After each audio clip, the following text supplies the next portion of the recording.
The dust from the stagecoach hadn't even settled when Willa Vernon stepped onto the wooden platform of Willits, California, carrying nothing but a worn leather bag and the weight of a secret that made her feel hollow inside. It was the spring of 1876, and the small lumber town nestled in the redwood forests looked exactly like the fresh start she desperately needed, though she knew no place could truly erase what the doctor in San Francisco had told her 6 months ago. The words still echoed in her mind during sleepless nights, clinical and final, stripping away the future she had always imagined for herself. She had come to Willits because her late mother's cousin owned a boarding house and needed help, and because running away from San Francisco and its pitying whispers seemed easier than staying. At 24, Willa had already buried a brief engagement to a banker's son who had kindly but firmly ended things when she confessed her condition. He wanted heirs, he explained, as though she were a business transaction that had fallen through. The memory still stung, not because she had loved him desperately, but because it confirmed her deepest fear that she was somehow less than whole. The boarding house stood at the end of Main Street, a two-story structure with peeling white paint and a front porch that sagged slightly to one side. Margaret Hutchins, her mother's cousin, was a widow in her 50s with steel-gray hair and hands roughened by years of hard work.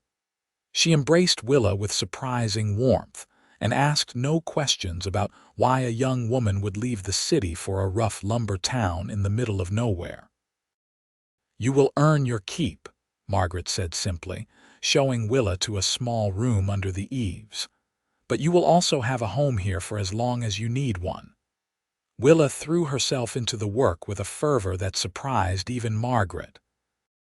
She cooked enormous breakfasts for the loggers and mill workers who rented rooms, scrubbed floors until her knees ached, and mended clothes by lamplight. The exhaustion helped her sleep, and the routine gave her day's structure. She spoke little to the boarders, keeping her eyes down and her conversations brief. Most of them were rough men who smelled of pine sap and sweat, good-natured enough, but worlds away from the society she had known in San Francisco. It was 3 weeks after her arrival when Preston Bailey first walked through the door of the boarding house, and Willa felt something shift in her carefully constructed walls. He was tall and lean, with sun-darkened skin and eyes the color of creek water in summer. His dark hair needed cutting, and a few days' worth of stubble shadowed his jaw, but there was something in the way he carried himself that caught her attention. He moved with the easy confidence of a man comfortable in his own skin, and when he smiled at Margaret, genuine warmth lit his features. "Heard you might have a room available," he said, his voice deep and slightly rough around the edges. "I am working at the Henderson Ranch, helping break horses and manage the cattle operation. Name is Preston Bailey." "We have a room," Margaret confirmed, glancing at Willa. "My cousin Willa here will show you upstairs. Meals are included, and I expect payment every Friday." Preston turned those green eyes on Willa, and she felt her breath catch inexplicably. "Pleased to meet you, Miss Willa," he said, tipping his hat slightly. There was nothing forward in his manner, but his gaze was direct and honest in a way that made her simultaneously want to look away and keep staring. "This way," she managed, leading him up the narrow staircase to a corner room. She was acutely aware of him behind her, his boots heavy on the wooden steps. The room was small but clean, with a bed, a washstand, and a window overlooking the street. "Breakfast is at 6, supper at 7. Margaret does not tolerate drinking or fighting under her roof." "I am not much for either," Preston said easily, setting his saddlebags on the bed. "I appreciate the hospitality, Miss Willa. This looks just fine." She nodded and turned to leave, but his voice stopped her. "If you do not mind my asking, are you new to Willits yourself?" I have been working at the Henderson place for about 6 months now, and I had not seen you before." "I arrived 3 weeks ago," Willa said, keeping her hand on the door frame. "From San Francisco." Something flickered in his expression, curiosity perhaps, but he did not press. "Well then, welcome to Willits. It is not much of a town, but the people are decent, and the country is beautiful once you get used to the trees blocking out the sky." Over the following weeks, Willa found herself increasingly aware of Preston's presence in the boarding house. He was different from the other men who rented rooms. He kept his space neat, said please and thank you, and often helped carry water or split wood without being asked. At meals, he spoke quietly with the other boarders about horses and cattle, about the best grazing land and how to read weather signs. He had a way of listening that made others open up, and Willa noticed that even the most taciturn loggers seemed to relax around him. She tried to maintain her distance, serving meals and clearing plates without engaging in conversation. But Preston had a way of drawing her out with simple questions. He asked about San Francisco, about what she missed and what she did not. He mentioned books he had read, wondering if she might recommend others. He commented on her cooking with genuine appreciation, not the rough compliments of men who simply wanted their bellies filled. "These biscuits could make a man weep," he said one morning, and there was such sincerity in his voice that Willa almost smiled. "They are just biscuits," she replied, refilling his coffee. "No, madam, they are definitely more than that," he insisted, and this time she did smile just a little. Margaret noticed, of course. "That Bailey fellow seems taken with you," she commented one evening as they washed dishes. "He is just being polite," Willa said quickly, scrubbing a pot with more force than necessary. "Politeness looks different than what I see in his eyes when he watches you," Margaret said mildly. "He is a good man from what I can tell. Works hard, pays on time, treats people with respect. Could do worse." Willa's hand stilled in the dishwater. "I am not looking for a husband, Margaret." "Did not say you were. But sometimes what we are not looking for finds us anyway." The words haunted Willa as she lay in bed that night, listening to the sounds of the house settling.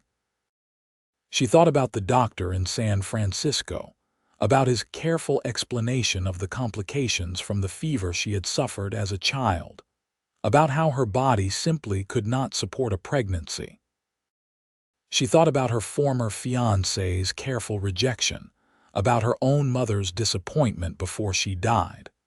What kind of future could she offer a man like Preston Bailey, who probably wanted a wife who could give him children, a family, a legacy? But despite her resolve to keep her distance, circumstances kept throwing them together.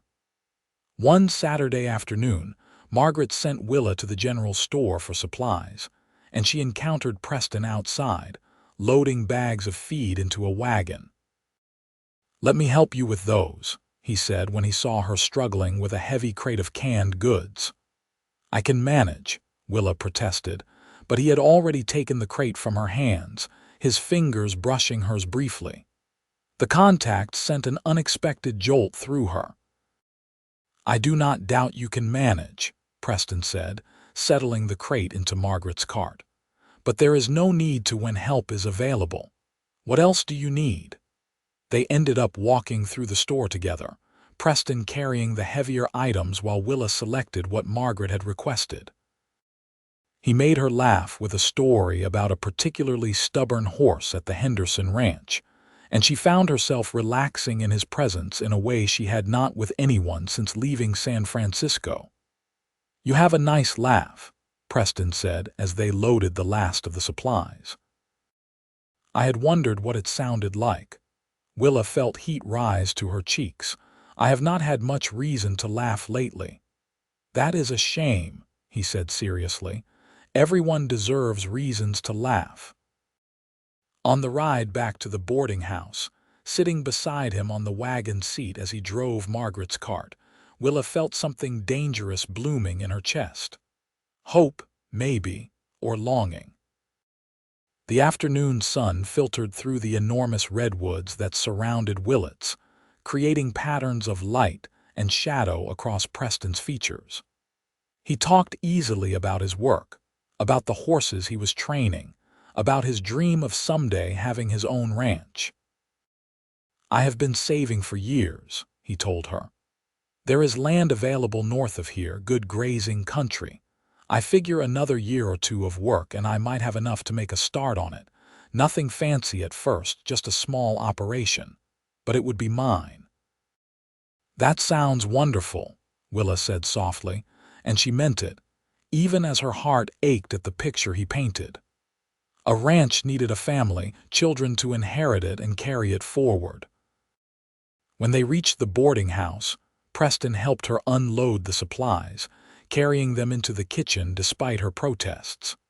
Margaret was out visiting a sick friend, leaving them alone in the quiet house. As Preston set down the last bag of flour, he turned to Willa with an expression she could not quite read. "Miss Willa, I hope I am not being too forward, but would you consider letting me take you to the church social next Saturday? There will be music and dancing, and it might be a nice break from all your hard work here." Willa's first instinct was to refuse, to maintain the safe distance she had been trying to keep. But looking into his hopeful face, she found herself saying, "Yes, I would like that." His smile was like sunrise breaking over mountains. "Truly, that is wonderful. I promise to be a perfect gentleman." "I do not doubt that," Willa said, and realized she meant it. Whatever Preston Bailey was, he was genuine and kind, and those qualities were rarer than gold in her experience. The week leading up to the church social passed in a strange blur of anticipation and anxiety. Willa caught herself humming while she worked, then stopped abruptly, reminding herself not to get carried away. Margaret noticed her distraction and said nothing, but the small smile on her lips spoke volumes. On Saturday evening, Willa dressed in her best gown, a deep blue cotton dress that brought out her eyes. She had always been told she was pretty, with dark hair that fell in natural waves and a face that drew second glances. But in San Francisco, her beauty had felt like a cruel joke. What good were pleasing features when her body could not fulfill the most basic expectations society had of women? When Preston arrived to collect her, the look on his face made her feel beautiful anyway. He wore clean trousers and a pressed shirt, his hair neatly combed and his jaw freshly shaved. "You look absolutely lovely," he said simply, offering his arm. The church social was held in the town's small community hall, decorated with wildflowers and lit by oil lamps. A fiddle player and a man with a guitar provided music, and the townspeople had turned out in their Sunday best. Willa felt eyes on her as she entered with Preston, and she heard the whispers. The new girl from San Francisco with the quiet cowboy who worked at the Henderson Ranch. Speculation and curiosity, but not unkind. Preston was indeed a perfect gentleman, introducing her to people she had not yet met, fetching her punch, and asking politely before each dance. He was a surprisingly good dancer, moving with the same easy grace he showed with horses. As they waltzed around the floor, his hand warm and steady at her waist, Willa felt something inside her begin to thaw. "You are full of surprises," she told him as the music ended. "Where did a cowboy learn to dance like that?" "My mother insisted all her sons learn properly," Preston said with a grin. "She said any fool could stomp around a dance floor, but a gentleman knew how to make a lady feel like she was floating. I have 3 sisters too, so I got plenty of practice." "You come from a big family then," Willa said, and felt the familiar ache return. Family, children, the thing she could never give him. 5 brothers and 3 sisters, Preston confirmed. "I am right in the middle. They are all back in Texas on the family ranch. I wanted to make my own way rather than being one of too many hands on my father's land." They found a quiet corner to sit and talk between dances, and Preston told her about growing up in West Texas, about cattle drives and dust storms and the fierce love he had for wide open spaces. Willa shared carefully edited stories about San Francisco, about the fog rolling in from the bay and the clang of streetcars on cobblestone streets. "You miss it?" Preston asked. "The city?" Willa considered the question honestly. "I miss some things. The theater, the bookstores, the ocean. But I do not miss the life I was living there. Everything felt so constrained, so focused on appearances and expectations." "I understand that," Preston said. "Sometimes a person needs to start fresh, be somewhere they can breathe." He looked at her with such understanding that Willa felt tears prick her eyes unexpectedly. She blinked them back quickly, but Preston noticed. His hand found hers, calloused fingers gentle as they squeezed. "I am sorry if I said something wrong," he murmured. "No," Willa said quickly. "You said everything right. That is the problem." Preston looked confused but did not press, and Willa was grateful. As the evening wore on, she found herself relaxing into his presence, laughing at his stories and enjoying the simple pleasure of being with someone who seemed to genuinely enjoy her company. When he walked her home under a canopy of stars visible between the towering redwoods, she felt something she had not experienced in a long time: contentment. At the boarding house door, Preston hesitated. "I had a wonderful time tonight, Miss Willa. Might I have the pleasure of your company again? Perhaps a picnic next Sunday, if the weather holds." "I would like that very much," Willa heard herself say, and meant it despite the warning bells in her head. Over the following weeks, Preston courted her with a patience and sincerity that broke down her defenses bit by bit. They took that picnic by the creek that ran east of town, sitting on a blanket and eating fried chicken and biscuits while Preston taught her to skip stones across the water. They went riding together, Preston providing a gentle mare from the Henderson ranch and showing Willa trails through the redwood forests that took her breath away. They attended another church social, and this time Preston introduced her as his girl, and Willa did not correct him. Margaret watched it all with approval, commenting only that it was nice to see Willa smile again. The other boarders teased Preston good-naturedly about being smitten, and he took it with grace and did not deny it. The town of Willits began to accept Willa as one of their own, no longer the mysterious woman from San Francisco but Preston Bailey's sweetheart. And through it all, Willa felt herself falling in love despite her best efforts not to. She loved the way Preston listened when she talked, really listened, his eyes focused on her face as though her words mattered. She loved his laugh, deep and genuine, and the way he treated everyone with equal respect, from the wealthiest rancher to the poorest logger. She loved his hands, strong and capable but impossibly gentle when they touched her. She loved the way he looked at her, as though she was something precious and rare. But the weight of her secret grew heavier with each passing day. She knew she should tell him, should give him the chance to walk away before they were in too deep. But every time she tried to form the words, fear choked them off. What if he looked at her differently? What if the warmth in his eyes turned to pity or worse, disappointment? It was late summer when Preston asked her to go riding with him to see the land he was hoping to buy. They rode north for an hour, through forests and meadows, until they reached a broad valley with a creek running through it. The grass grew thick and green, and mountains rose in the distance like sentinels.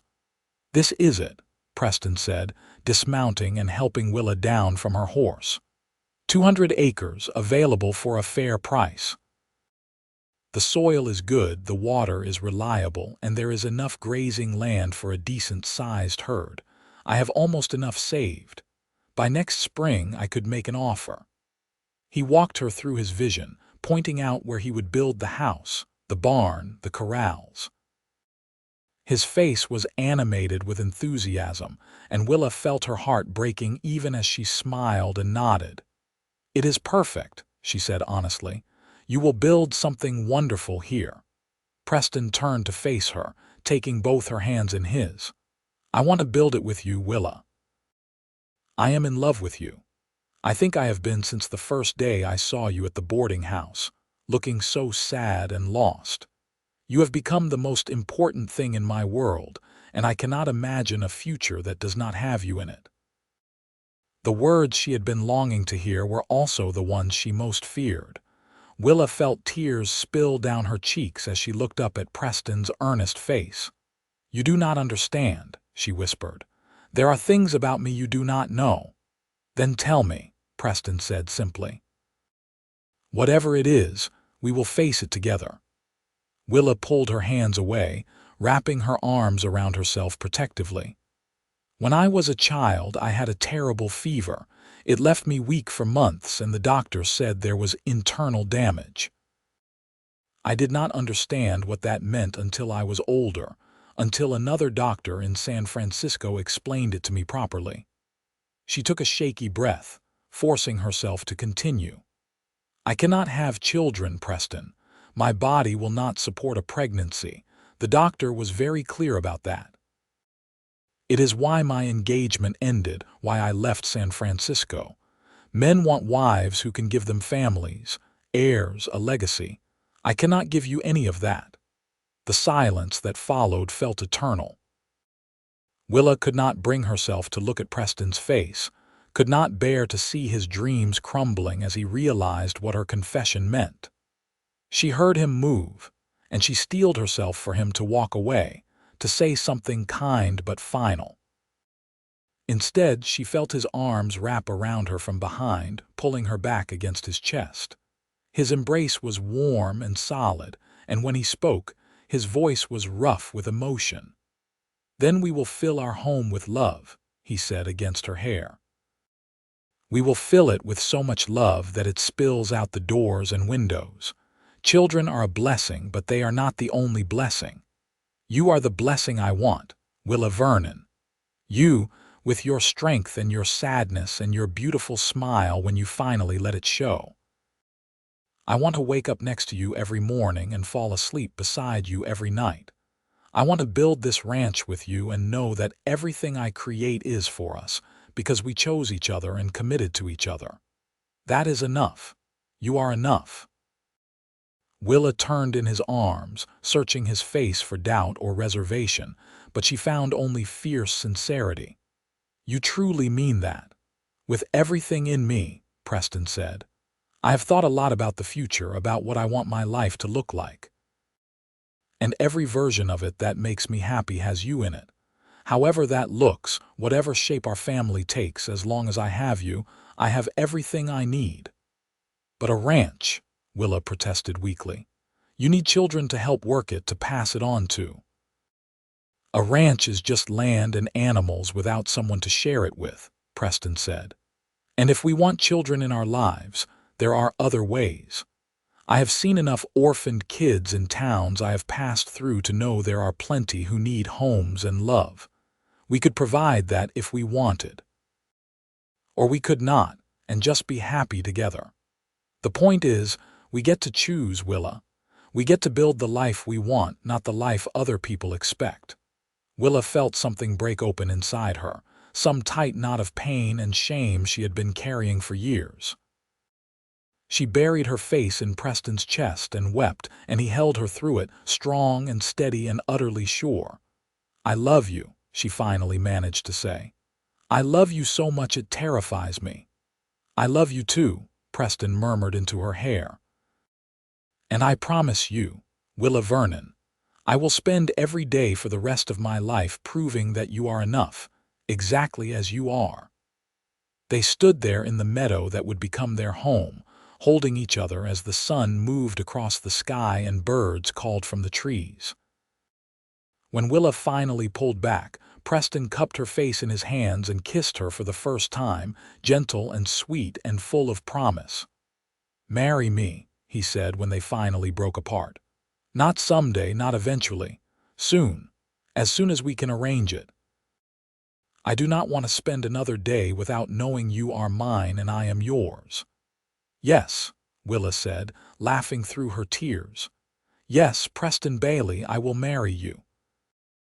They rode back to Willits in the golden light of late afternoon, and when they told Margaret the news, the older woman embraced them both with tears of joy in her eyes.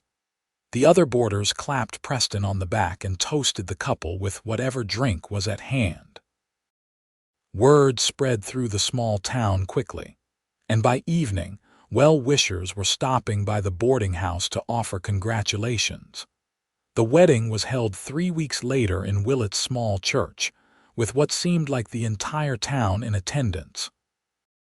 Willa wore a dress that Margaret helped her sew from ivory silk, ordered from San Francisco, and Preston wore a new suit that made him look both handsome and slightly uncomfortable. Margaret cried openly throughout the ceremony, and even some of the roughest loggers had to wipe their eyes when Preston and Willa exchanged vows. "I promise to love you faithfully through every season of life," Preston said, his voice steady as he looked into Willa's eyes. "To be your partner and your shelter, to build our life together on a foundation of trust and respect and joy. You are my home, Willa, and I will spend my life making sure you know it." Willa's voice shook slightly with emotion as she made her own vows.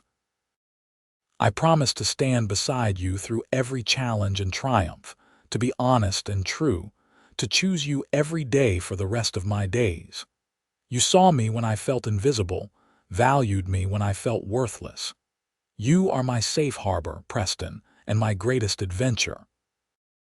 The kiss they shared after being pronounced husband and wife was met with applause and cheers, and the celebration that followed lasted well into the evening.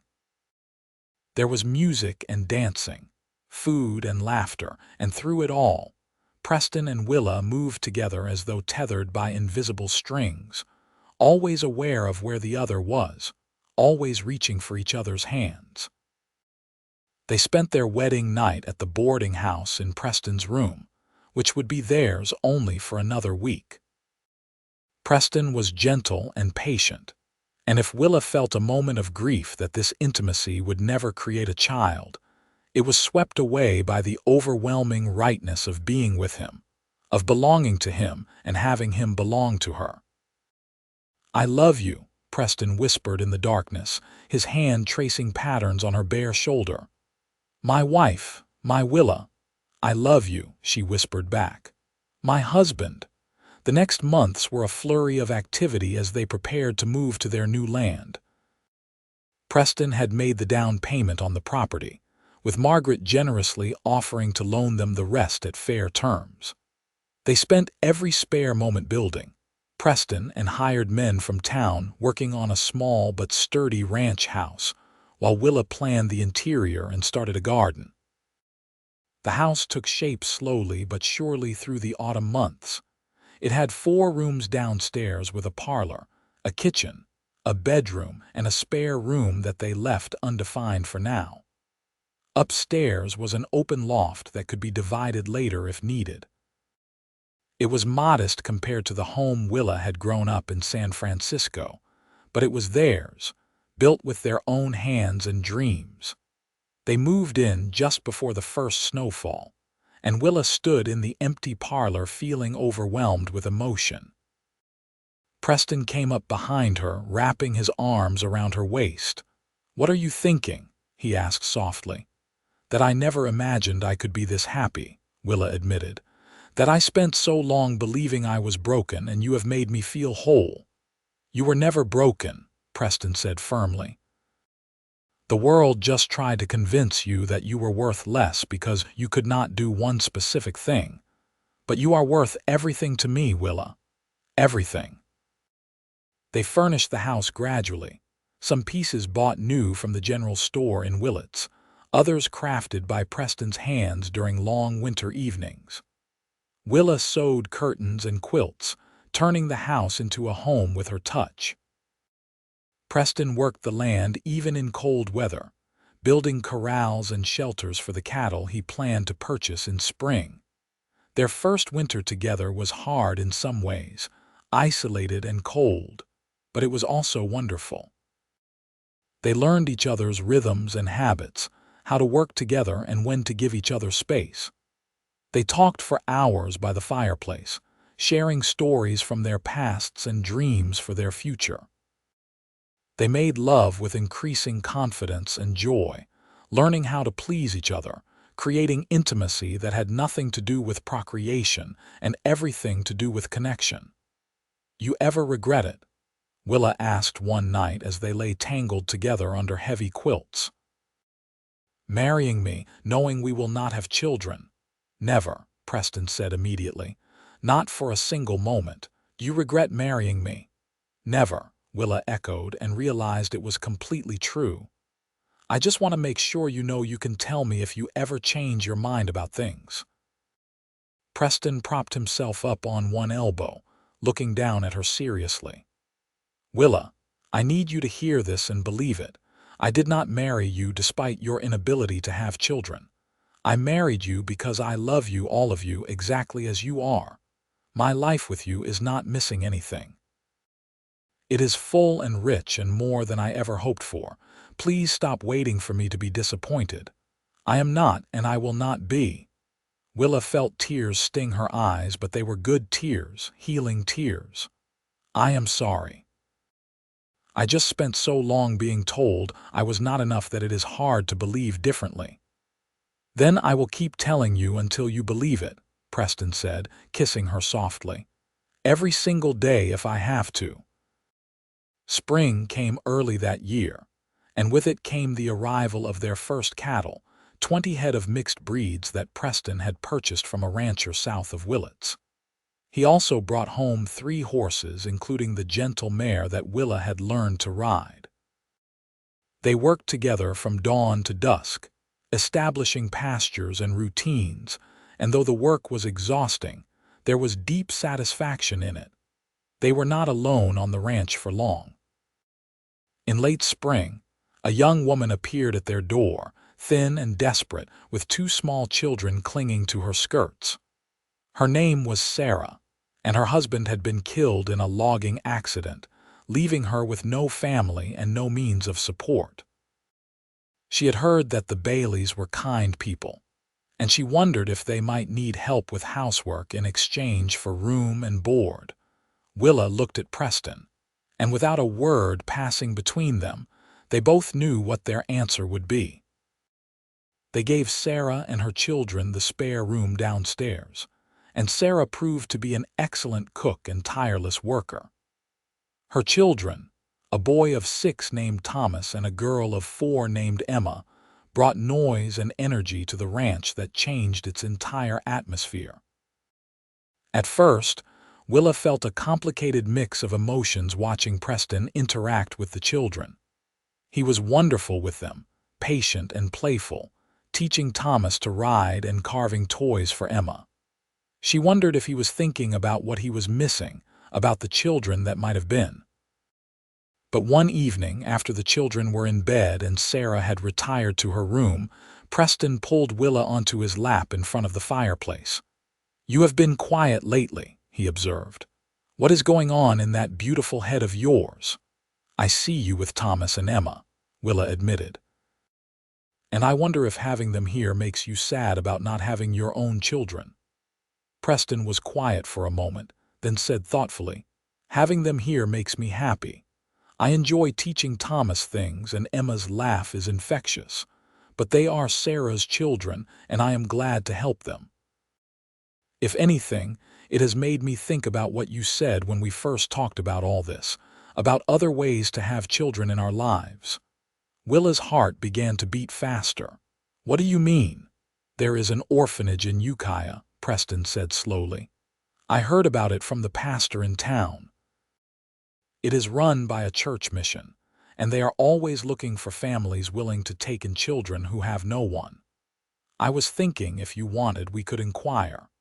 Not because I feel like something is missing, but because we have so much love to give, and there are children who need it." But only if you want to, Willa. Only if it feels right to you. Willa was silent for a long moment, examining her own heart. She thought about how much joy Thomas and Emma had brought to the ranch in just a few weeks, how their laughter rang through the house and made it feel alive.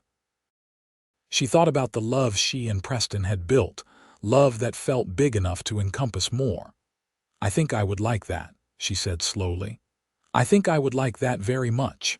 They made the trip to Ukiah in early summer, a day's ride from their ranch. The orphanage was a large building run by stern but kind-hearted missionaries. The director, a woman named Mrs. Fletcher, interviewed them thoroughly about their home, their means, their motivations for wanting to adopt. "We have many children," she said carefully. "Some are infants, others are older. Older children are harder to place as most families want babies, but they need homes just as desperately." "Could we meet some of the children?" Willa asked. "Get to know them a bit, Mrs." Fletcher led them to a large room where a dozen children of various ages were engaged in lessons or play. Willa felt Preston's hand find hers as they watched, and she squeezed back. Many of the children looked up with curious or wary eyes, clearly familiar with the ritual of strangers coming to look them over. A boy who looked about 8 years old approached them with unexpected boldness. He had red hair and freckles, and his clothes were patched but clean.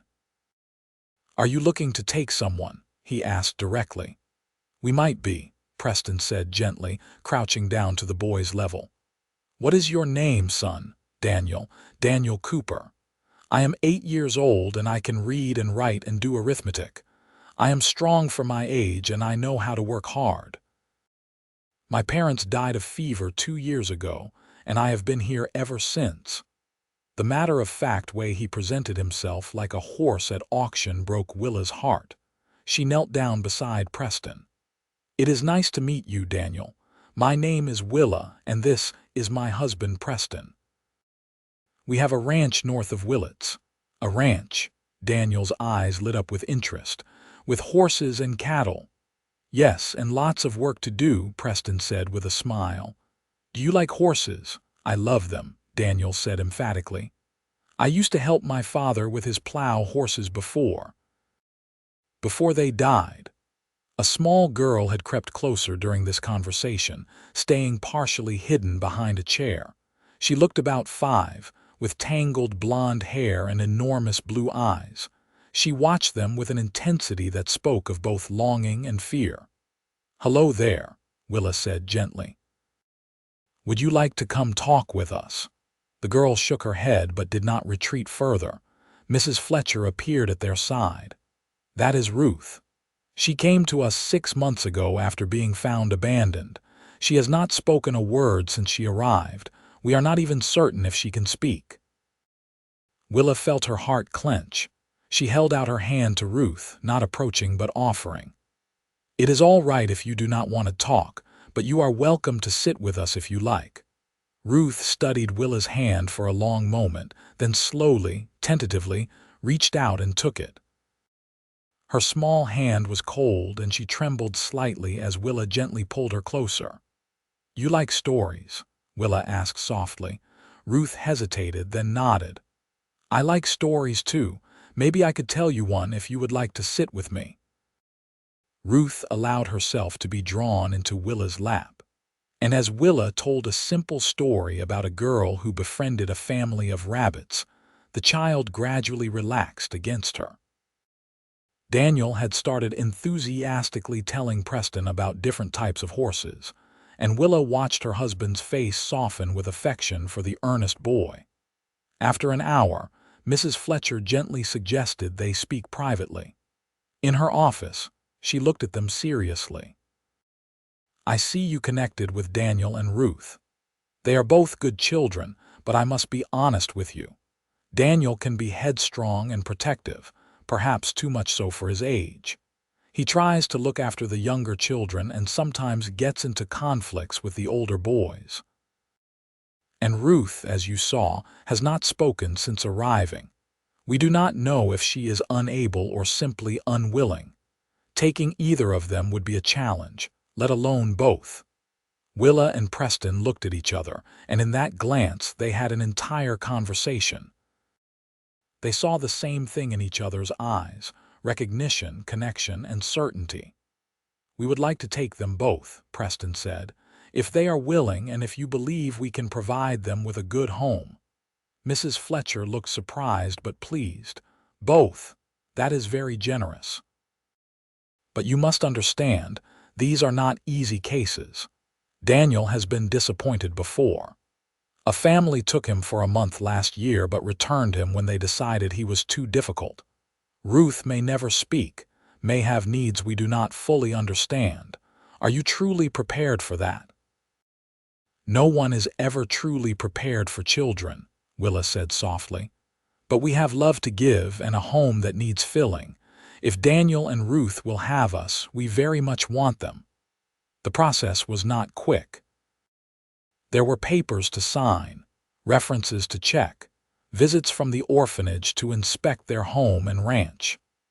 During this time, they made several more trips to Ukiah, getting to know Daniel and Ruth better, letting the children become familiar with them.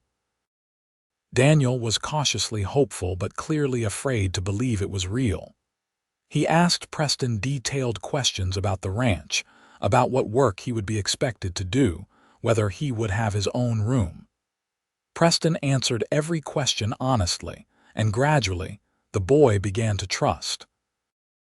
Ruth remained silent but began to seek out Willa's presence when they visited. She would climb into Willa's lap and sit contentedly while Willa read to her or simply held her. Once, when Willa had to leave at the end of a visit, Ruth clung to her, and silent tears streamed down her small face. Willa had to fight back her own tears as she promised. "Soon, sweetheart. Very soon you will come home with us, and you will never have to say goodbye again." It was late summer when the adoption was finally finalized, and they brought Daniel and Ruth home to the ranch. Daniel sat tall in the wagon, his few possessions in a small bag, trying hard to look brave and mature. Ruth clung to Willa, her face buried in Willa's shoulder for most of the journey. When they arrived at the ranch, Sarah welcomed them warmly, and Thomas and Emma were thrilled to have other children to play with. They showed Daniel and Ruth around with enthusiastic energy, pointing out the horses and the creek and the barn.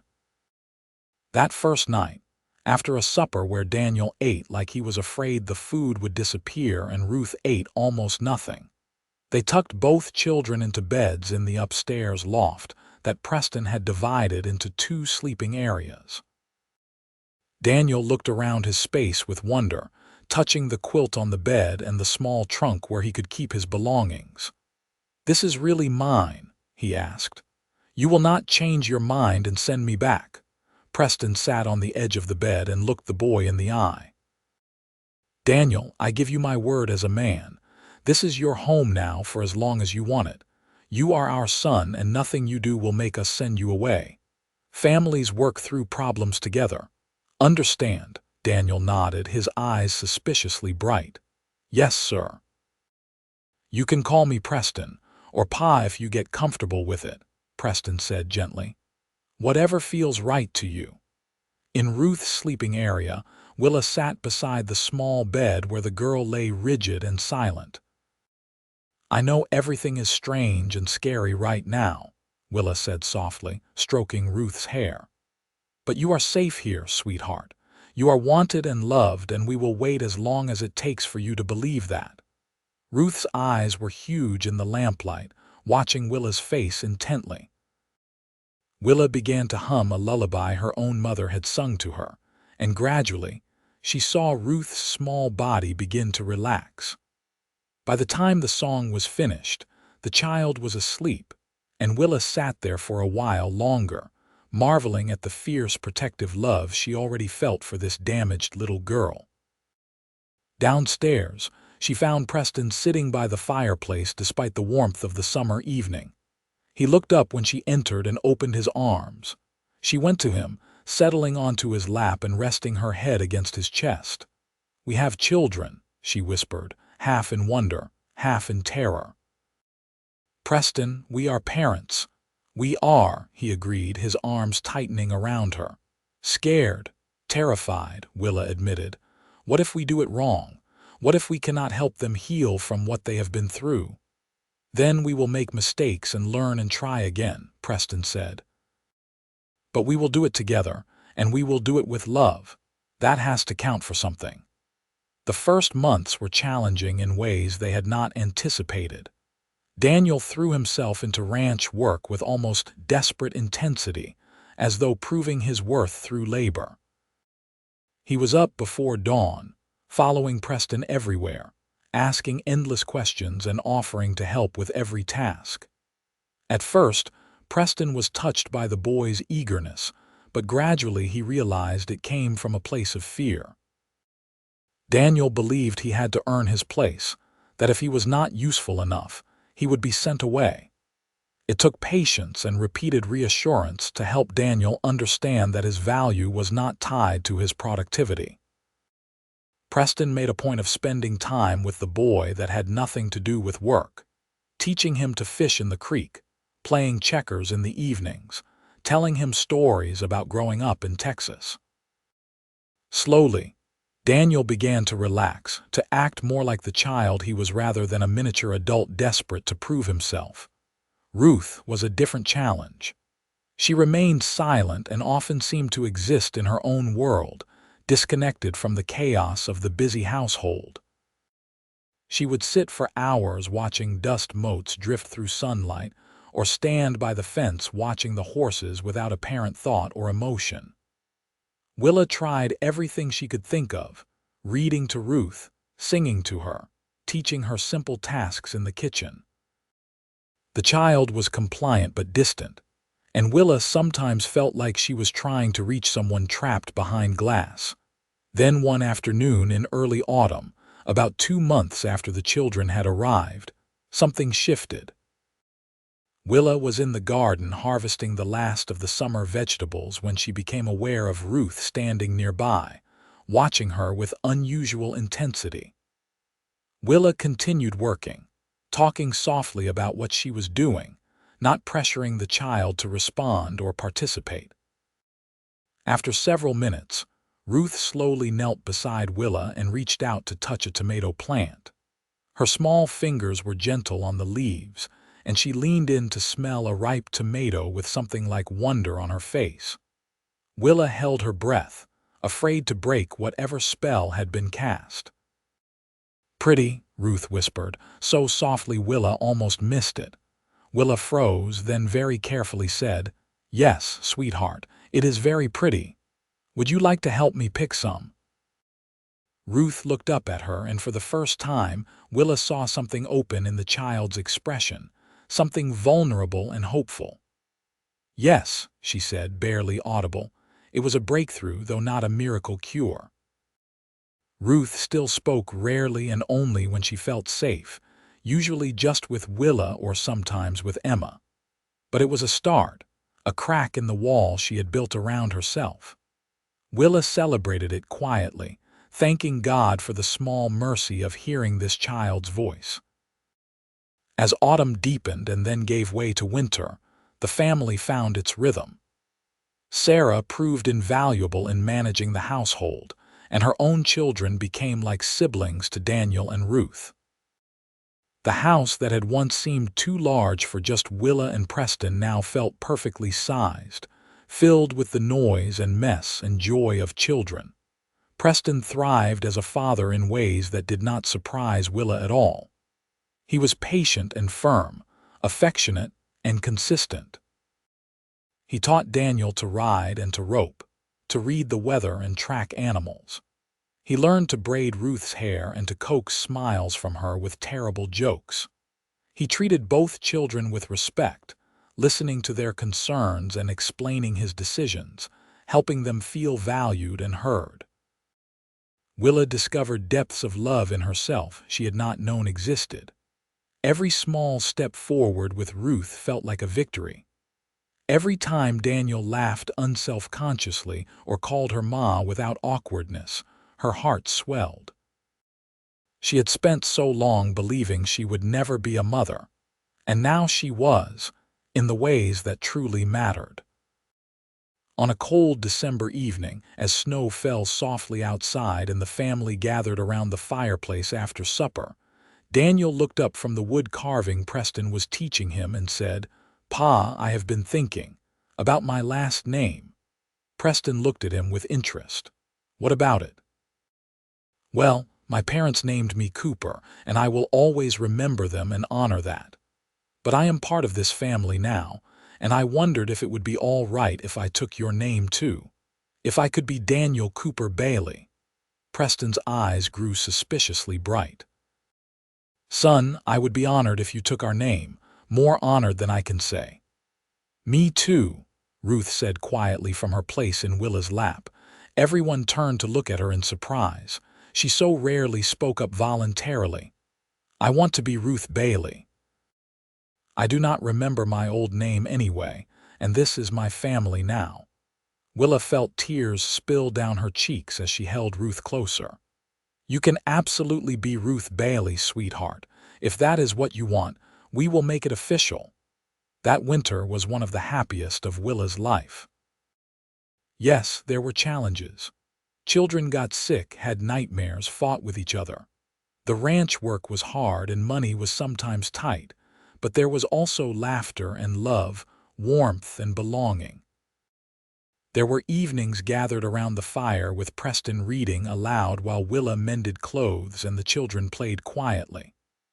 There were snowball fights and sledding on hills, hot cocoa and cookies, songs and stories. Spring brought new life to the ranch as always, but this year it also brought news that would change their lives again. A rider came from town with a message from Mrs. Fletcher at the orphanage.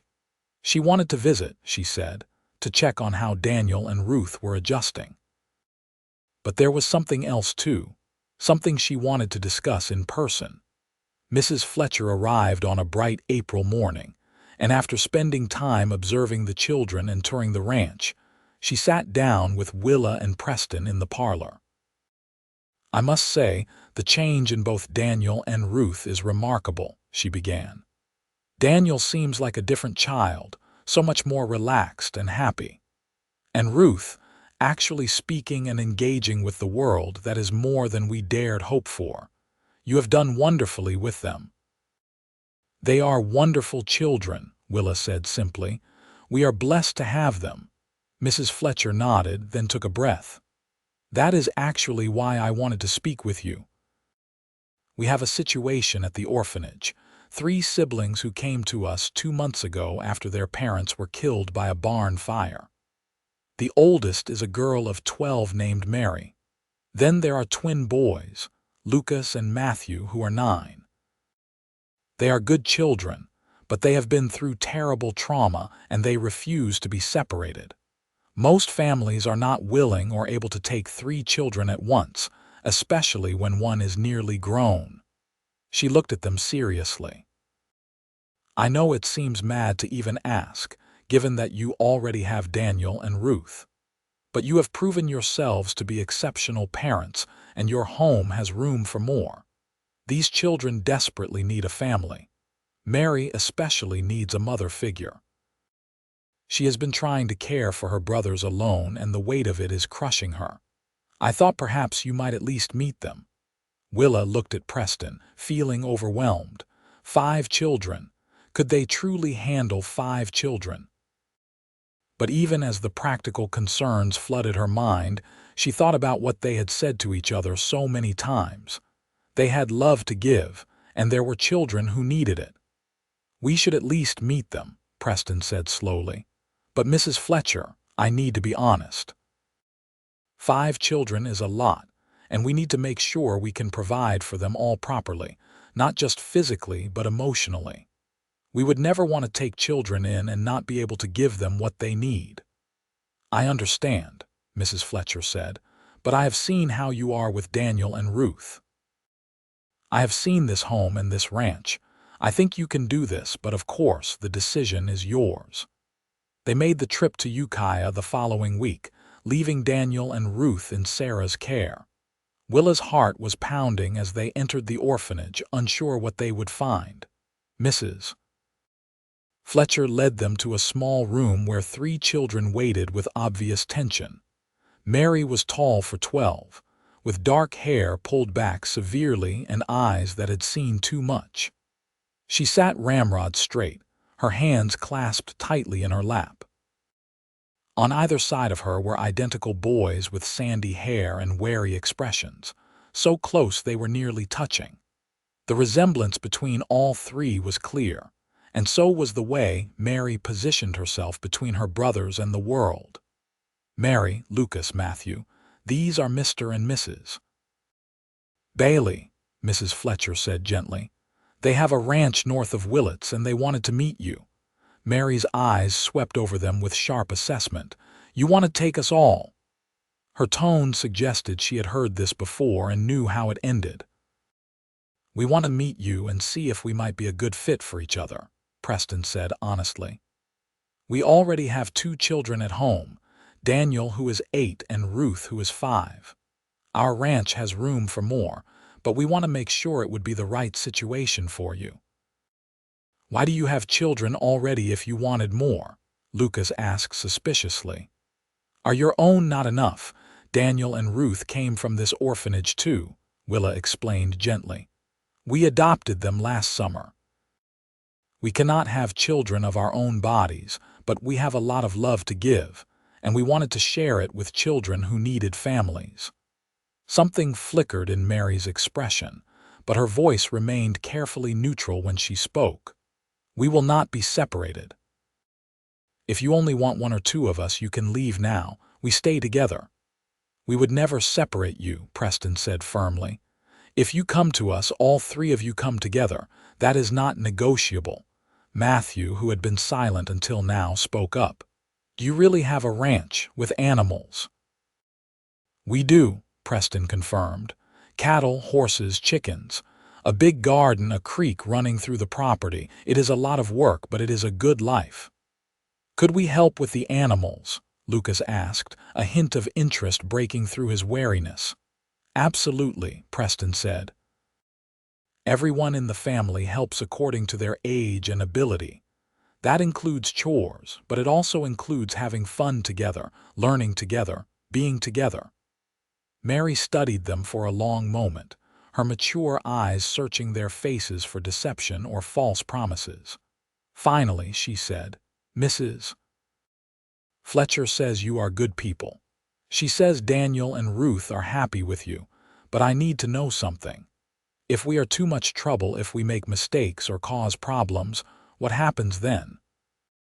Willa's heart ached at the question, at what these children must have experienced to make them so afraid of being unwanted. She leaned forward, speaking directly to Mary. "Then we work through it together as a family. Families are not perfect, Mary. People make mistakes, have hard days, disagree with each other. But if you come to us, you are ours. We commit to you and we do not give up when things get hard. That is what family means." Mary's carefully controlled expression finally cracked, and tears spilled down her cheeks. "We have tried so hard to stay together. Every family that looked at us only wanted one, usually just Matthew because he smiles more, or sometimes Lucas because he is good at math. No one wanted the girl who is almost grown or wanted to take all 3. I thought we would be here forever, that I would age out and they would separate us anyway." Preston knelt in front of Mary's chair, putting himself at her eye level.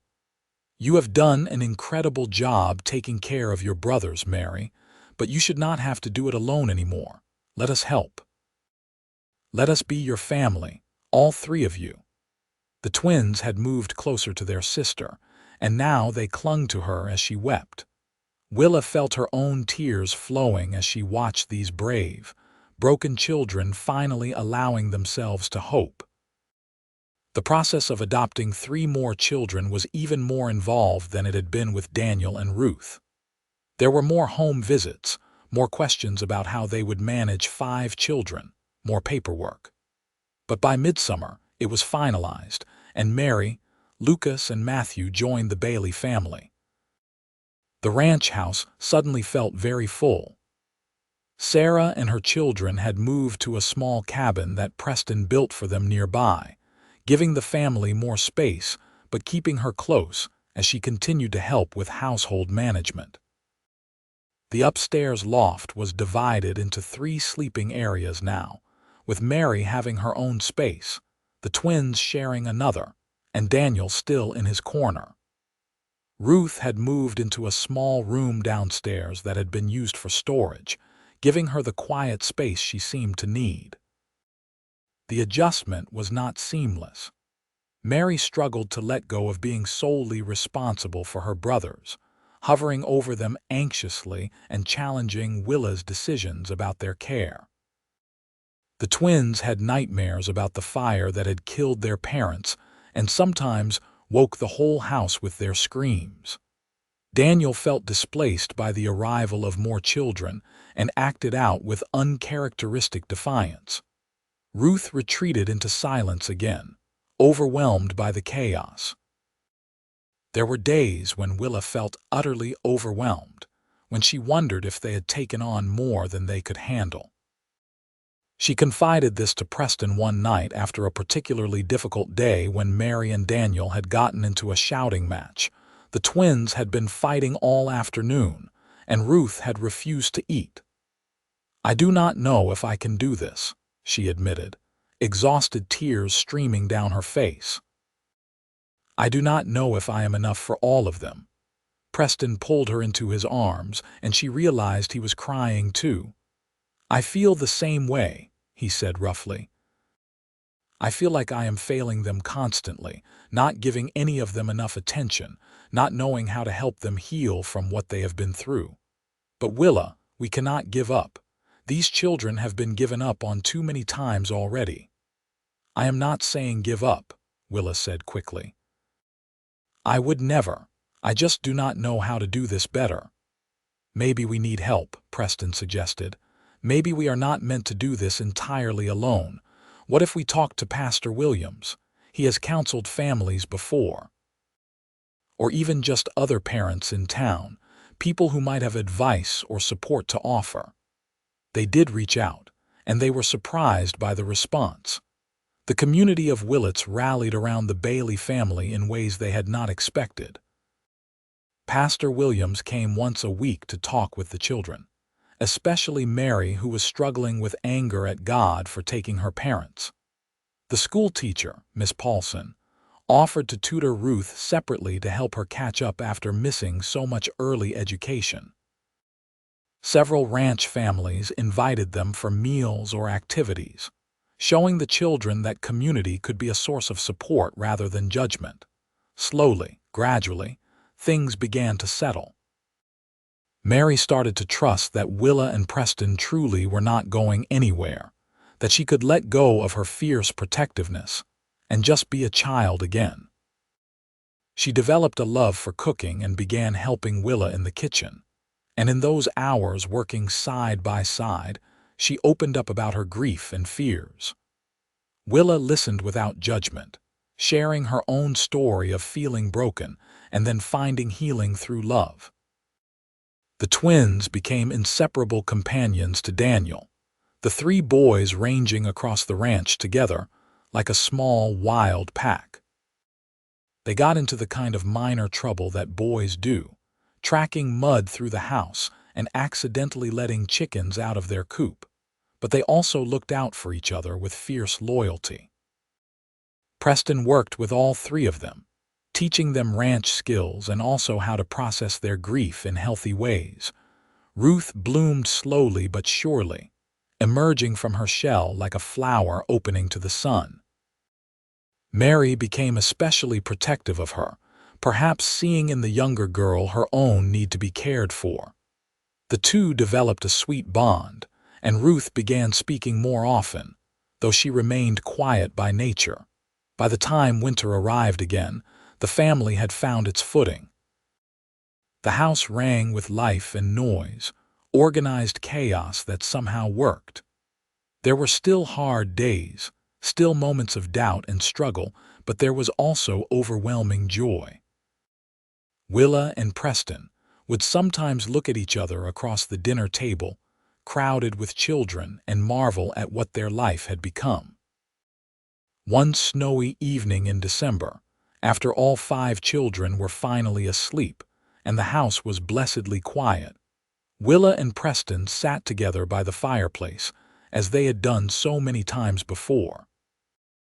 Preston had his arm around her shoulders, and Willa was nestled against his side, feeling the bone-deep satisfaction of exhaustion after a full day. "You remember when I told you we would fill our home with love?" Preston asked softly. "I remember," Willa said, tilting her head to look up at him.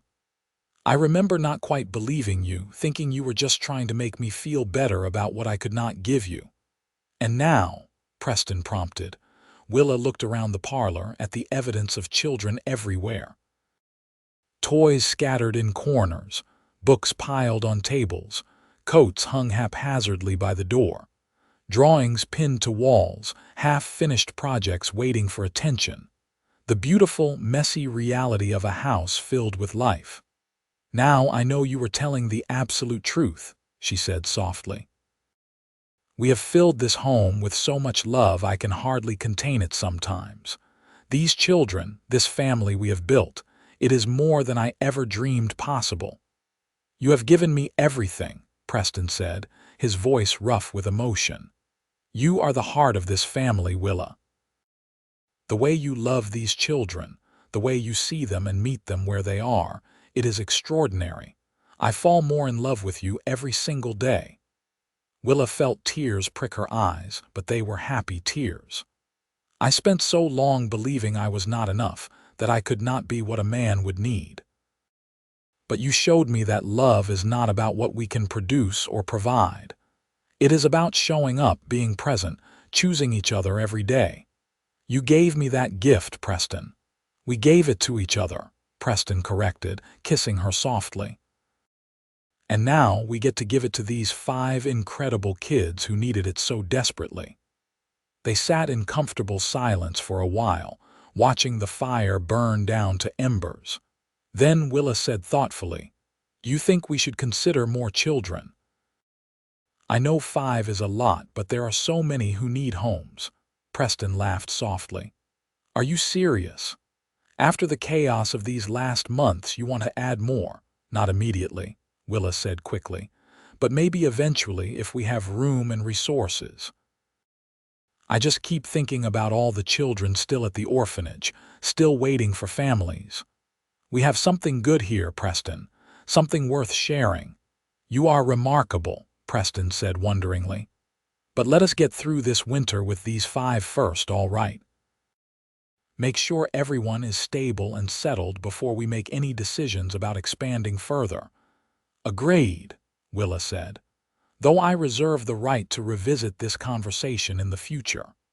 "I would expect nothing less," Preston said with a grin. The winter passed with the usual challenges of cold weather and shorter days, but also with new traditions as they celebrated their second Christmas as a family. Mary helped Willa bake dozens of cookies. Ruth carefully decorated each one with meticulous attention to detail. The boys went with Preston to cut down a tree from their own land, dragging it back in triumph. They strung popcorn and paper chains to decorate it, and on Christmas morning, the children's joy over simple gifts of new clothes, books, and toys made Willa's heart sing. "This is the best Christmas I have ever had," Daniel declared, and the other children quickly agreed. Even Mary, still so conscious of what she had lost, smiled genuinely as she helped Ruth into a new dress that Willa had sewn. Spring brought new challenges as the ranch work intensified, but it also brought the satisfaction of seeing their efforts bear fruit. The cattle herd had grown, and Preston was developing a reputation for quality stock. He hired additional hands to help during busy seasons, and some of them became like extended family, joining them for meals and celebrations. Mary turned 13 that spring and began to show interest in teaching, helping Miss Paulson with younger students at the school. The boys were growing like weeds, all three of them tanned and strong from ranch work. Ruth had begun to truly come out of her shell, and her laughter, once so rare, now rang through the house regularly. One warm May evening, Willa was working in the garden when Mary came to join her. The girl had grown several inches over the winter and was beginning to look more like a young woman than a child. She knelt beside Willa and began weeding in companionable silence. After a while, Mary said quietly, "I have been thinking about my parents a lot lately. About what they would think of all this, of us being here with you and Pa." Willa's hands stilled in the dirt. "What do you think they would feel?" "I think they would be grateful," Mary said slowly. "Grateful that we are together, that we are loved, that we have a good home. I used to be so angry at them for dying, for leaving us, but I am starting to understand that they did not choose to leave. They would have stayed if they could have." "I am sure that is true," Willa said gently. "Parents who love their children never want to leave them." "Do you think it is okay that I am starting to think of you as my ma?" Mary asked, her voice small and uncertain. "Not replacing my first mother, but just having room in my heart for both." Willa felt tears blur her vision. She set down her trowel and turned to face Mary fully. "Oh, sweetheart, I think that is more than okay. I think it is beautiful. Love does not divide, it multiplies. You can honor your first mother's memory while also loving me. There is room in your heart for both, I promise." Mary threw her arms around Willa, hugging her tightly. "I love you, Ma. Thank you for not giving up on us, for making room for all three of us even when it was hard." "I love you too, Mary," Willa whispered, holding her daughter close. "So very much." That summer they received word from Mrs. Fletcher again. She wrote to say that she had been telling their story to other orphanages and families, encouraging more adoptions of older children and sibling groups. Their family, she said, was proof that love could heal even deep wounds, that families could be built as well as born. "She wants to visit again," Willa told Preston as they read the letter together. "She says she has someone she wants us to meet, but she would not give details." Preston raised an eyebrow. "Someone else who needs a home. Willa, we agreed to wait before taking in more children." "I know," Willa said, "but maybe we could just meet whoever it is. We do not have to make any commitments." When Mrs. Fletcher arrived the following week, she brought with her a shy boy who looked about 16. He was tall and gangly, all awkward angles and uncertain movements. His clothes were too small, clearly outgrown, and he kept his eyes fixed on his feet. "This is James," Mrs. Fletcher said. "He has been with us since he was 10 when his single mother died. He is 16 now, and in 2 more years he will age out of the orphanage system. James is bright and hardworking, but he has nowhere to go when he turns 18.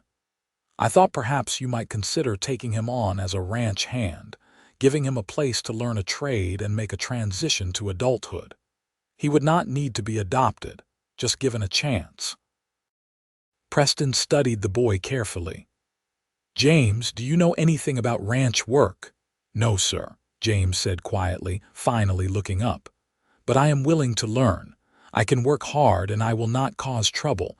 I just need a chance to prove myself before I am out on my own." Willa saw something in the boy's face that tugged at her heart. He was trying so hard to be grown, to present himself as competent and useful, but underneath, she could see the frightened child afraid of being cast out into the world with nothing. "We could use another pair of hands around here," Preston said thoughtfully. "The work is hard and the days are long, but the pay is fair, and room and board are included. You would eat with the family and be treated as part of this household. Does that sound acceptable to you?" James's eyes widened with hope. "Yes, sir. More than acceptable. Thank you, sir." "We have one rule," Willa added. "You work hard when it is time to work, but you also take time to be young. You are only 16, James. You should not have to carry the whole world on your shoulders yet." Something in James's carefully controlled expression cracked, and Willa saw his eyes grow damp. "Thank you, madam. I will not let you down." James moved into the small cabin with Sarah and her children, and he proved to be exactly what he had promised: hardworking, reliable, and eager to learn. Preston taught him everything about running a ranch, and James soaked it up like parched earth absorbing rain. But more than that, he became part of the fabric of their extended family. He ate meals with them, joined in evening gatherings, and gradually let himself relax into being a teenager rather than carrying the weight of adulthood. The children adopted him as a big brother, and he was surprisingly patient with them. He taught the boys to whittle and helped Mary with her arithmetic. He was gentle with Ruth, never pushing her to talk but accepting her quiet presence. Willa and Preston watched him bloom with the security of knowing he had a place, and they felt deep satisfaction in being able to offer that. As summer turned to autumn and then winter again, the Bailey Ranch had become something extraordinary. It was not just a working ranch, though it was certainly that. It was a place of healing, a place where broken things were made whole. Word began to spread through the region about the family that took in children no one else wanted, and occasionally, someone would show up asking if there might be room for one more. Not every child who came stayed permanently. Sometimes they just needed a temporary refuge while other arrangements were made. But many did stay, becoming permanent parts of the ever-expanding Bailey family. By the time their third Christmas together rolled around, there were 8 children officially part of the family, ranging from Ruth at 7 to Mary at 14, plus James still living in the cabin and working the ranch. The house was never quiet, always filled with the sounds of living, laughter and arguments, songs and tears, work and play. Willa and Preston had to add onto the house twice to accommodate everyone, and they employed Sarah and 2 other women from town to help with cooking and cleaning. The ranch itself had grown substantially, now one of the most successful operations in the region. But through all the growth and change, the heart of what they had built remained the same. It was a place where wounded souls could heal, where children learned that they were valuable for who they were rather than what they could provide, where love was not a limited resource but an infinite well that deepened the more you drew from it. One evening in late winter, as Willa and Preston sat alone for a rare quiet moment, he pulled out a small package wrapped in brown paper. "I have something for you," he said, smiling at her curiosity. Inside was a beautiful leather-bound book, its pages blank. "I thought you might like to write down our story," Preston explained. "All of it, from the day we met to now. The children should know where they came from, how this family was built. And maybe someday, if we ever publish it, it might encourage other families to open their homes and hearts." Willa ran her fingers over the smooth leather, thinking about all they had lived through together. The pain and the healing, the doubt and the certainty, the moments of despair and the overwhelming joy. "It is a beautiful idea," she said softly. "Though I do not know if I can capture everything we have experienced in mere words." "You do not have to capture everything," Preston said. "Just the truth of it. That love is not about biology or bloodlines. It is about choice and commitment. About showing up every day and doing the hard work of building a family. About believing that every person deserves to be loved and valued, regardless of whether they can have children or be the perfect child themselves." "You should write some of it too," Willa suggested. "Your perspective is just as important as mine." So they began the practice of writing together, taking turns recording the events of their days and the growth of their family. They wrote about the challenges and the triumphs, the setbacks and the breakthroughs. They wrote about each child individually, honoring their stories and their resilience. They wrote about their own love story, about how Preston's simple declaration that they would fill their home with love had transformed both of their lives entirely.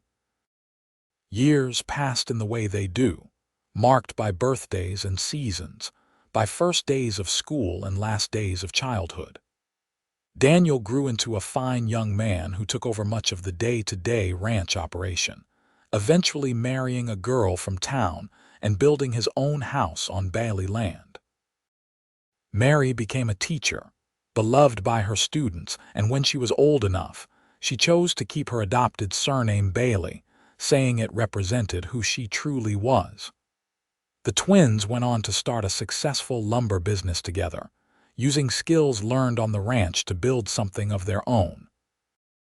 Ruth, their quietest child, surprised everyone by developing a talent for painting, her art capturing the beauty of the California landscape in ways that moved people to tears. More children came and went over the years. Some stayed only months before moving on to other situations. Others became permanent fixtures, growing up as Baileys and making their own marks on the world. James eventually married Sarah's daughter Emma, and they built their own ranch nearby, modeling their family life on what they had experienced with Willa and Preston. Through it all, Willa and Preston's love remained the foundation. They had grown older together, their hair going gray and their bodies accumulating the aches and pains of hard work and full lives. But their commitment to each other had only deepened, strengthened by everything they had weathered together. On their 20th wedding anniversary, the entire extended Bailey clan gathered at the ranch for a massive celebration. There were more than 30 people present, children and grandchildren, adopted and biological families intermingled so thoroughly that the lines between them had long since blurred into irrelevance. As Willa looked around at the crowd of people laughing and talking and loving each other, she felt Preston's hand find hers. She laced her fingers through his, marveling at how familiar his touch had become, how much history was contained in that simple gesture. "What are you thinking?" Preston asked, his voice still capable of making her heart flutter even after 2 decades. "I am thinking about the woman I was when I stepped off that stagecoach in Willits," Willa said softly. "How hollow I felt, how certain I was that I had nothing of value to offer. And I am thinking about how wrong I was." "You were never hollow," Preston said firmly, as he had said so many times over the years. "You just had not found the right vessel to hold your love yet." "We found it together," Willa corrected. "This family, this life, we built it together. Your love gave me the courage to believe I could be enough." Preston pulled her close, pressing a kiss to her temple. "You are more than enough. You are everything. You have given me a life so full and rich that sometimes I can hardly believe it is real." Mary approached them with a glass raised. "I want to propose a toast," she called out, and the crowd quieted. "To Ma and Pa Bailey, who showed all of us what family really means. Not blood and obligation, but choice and love. You took in broken children and loved us into wholeness. You built a home that became a sanctuary for dozens of people over the years. You proved that the heart has infinite capacity for love, and that family is something you create as much as something you are born into. We love you, and we thank you for the incredible gift of being your children." The crowd erupted in cheers and applause, and Willa felt tears streaming down her face as she looked at all these beautiful people who called her Ma. Preston's arm was tight around her shoulders, and she knew he was fighting his own emotions. "Look at what we did," he whispered in her ear. "Look at all this love." "We filled our home with love," Willa whispered back, echoing the words he had spoken to her that day by the meadow so many years ago. "Just like you promised we would." As the celebration continued around them, Willa reflected on the journey that had brought her to this moment. She thought about the young woman on that stagecoach, heartbroken and certain her life was over before it had truly begun. She thought about the doctor who had pronounced her barren, as though that single fact defined her entire worth. She thought about the fiancé who had walked away, unable to see past convention to the woman she actually was. And then she thought about Preston, the cowboy who had seen her truly from the first moment, who had loved her not despite her limitations but because of everything she was, who had understood that family was not about biology but about love, commitment, and choice, who had held her when she confessed her deepest shame and said the words that changed everything. Then we will fill our home with love. They had done exactly that, and in the process, they had built something extraordinary, not a perfect family but a real one. Messy and complicated and sometimes difficult, but rooted in love so deep and strong that it had transformed dozens of lives. As the sun set over the ranch that evening, painting the sky in shades of gold and pink, Willa stood on the porch with Preston and watched their family. Children played in the yard, adults chatted in clusters, babies were passed from arm to arm. The sound of laughter and conversation filled the air, along with the familiar smells of home: pine, wood smoke, baking bread, and the clean scent of mountain air. "This is what heaven must be like," Willa said softly. "All the people you love all together, all safe and happy." "If heaven is better than this, I cannot even imagine it," Preston agreed. "But Willa, we are not done yet. There is still more living to do, more children who might need us, more love to give."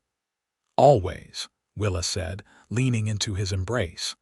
"For as long as we have breath and strength, there will always be room for more love in our home." And so the years continued to unfold, each one bringing new joys and challenges, new faces and familiar patterns. The Bailey Ranch became legendary in Northern California, known as a place where the unwanted became treasured, where the broken were made whole, where love was the currency that mattered most. When Willa and Preston were in their 70s, long retired from the active running of the ranch, but still living in the home they had built together, they finally completed the journal they had started so many years before. In its pages was the full story of their life together, from that first meeting at the boarding house to the sprawling family that now numbered in the dozens. On the final page, Preston wrote in his careful script, "Let it be known that Willa Vernon Bailey was told she could not bear children, and it was true. But she became mother to more children than most women who can, and she loved each one with a ferocity and tenderness that changed their lives forever. She proved that motherhood is not about what your body can do, but about what your heart chooses to do. And I, Preston Bailey, was given the extraordinary privilege of loving her and building a family with her. I held her when she told me her secret, and I said, 'Then we will fill our home with love.' We did exactly that, and it has been the greatest adventure of my life." Willa read those words through tears, then added her own in elegant script.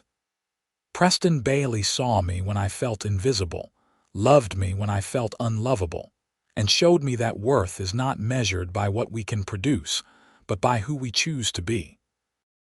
Together, we built a family not of blood but of choice, and in doing so, we found healing for our own wounds as well. To anyone who reads this and feels broken or insufficient, know this: you are enough, exactly as you are. Love is not about perfection. It is about presence, commitment, and the courage to keep showing up. Fill your life with love, whatever form that takes, and you will find that it is more than enough." They shared the journal with their children, who read it with tears and laughter and full hearts. Some copies were made and passed around, and eventually, a publisher heard about it and asked to print it.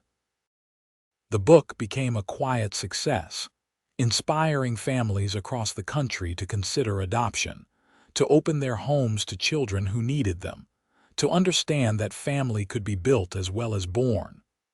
But for Willa and Preston, the greatest success was simpler and more profound.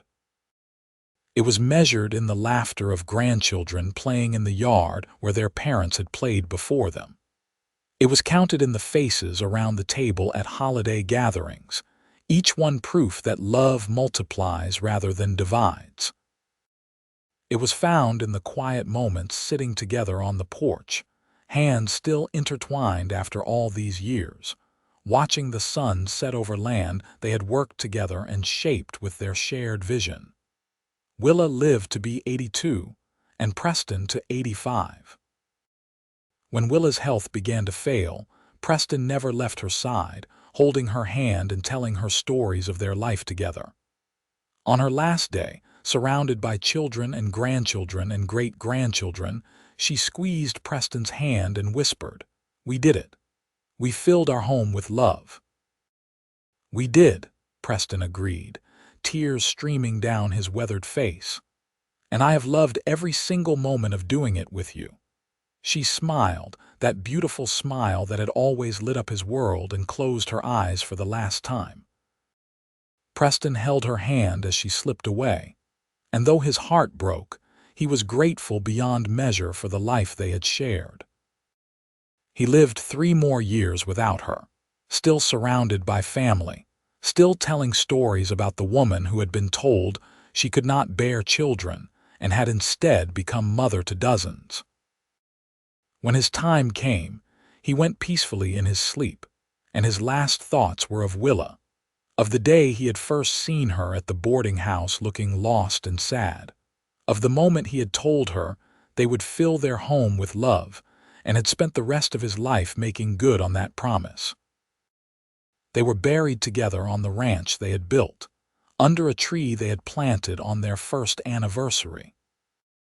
Their headstone was simple, bearing their names and dates, and below that, a single line that captured the essence of their love and legacy. They filled their home with love, and in doing so, changed the world. And all around them, in the houses that dotted the land and the children who carried their name and their spirit, the truth of those words continued to echo. For the Bailey family, grown from 2 people who dared to believe that love was enough, remained a testament to the transformative power of choosing each other, choosing family, choosing love over and over again, no matter what form it took or how unexpected the journey became. Their story became the story they told their children, who told it to their children, who passed it on through generations. It was a story about a woman who thought she was broken, a cowboy who showed her she was whole, and the family they built together by filling their home with love. It was a story that proved family is not about biology or bloodlines, but about the people you choose to love and the commitment you make to show up for them every single day. And in the end, it was a story with the best possible ending, not a fairy tale where everything was perfect, but a real tale where everything was worth it. Where 2 people loved each other truly and deeply, built a family that spanned generations, and proved that sometimes the greatest legacies are not the ones we inherit, but the ones we create through the simple, revolutionary act of loving without limit, without condition, and without end. Their home was indeed filled with love, so much love that it overflowed into the world around them, touching countless lives and proving that the heart's capacity is infinite when we dare to open it fully. And that is perhaps the greatest truth of all, the one Willa and Preston lived every day of their long, full lives together. Love is not diminished by being shared. It is multiplied, and the more we give it away, the more we find we have to give.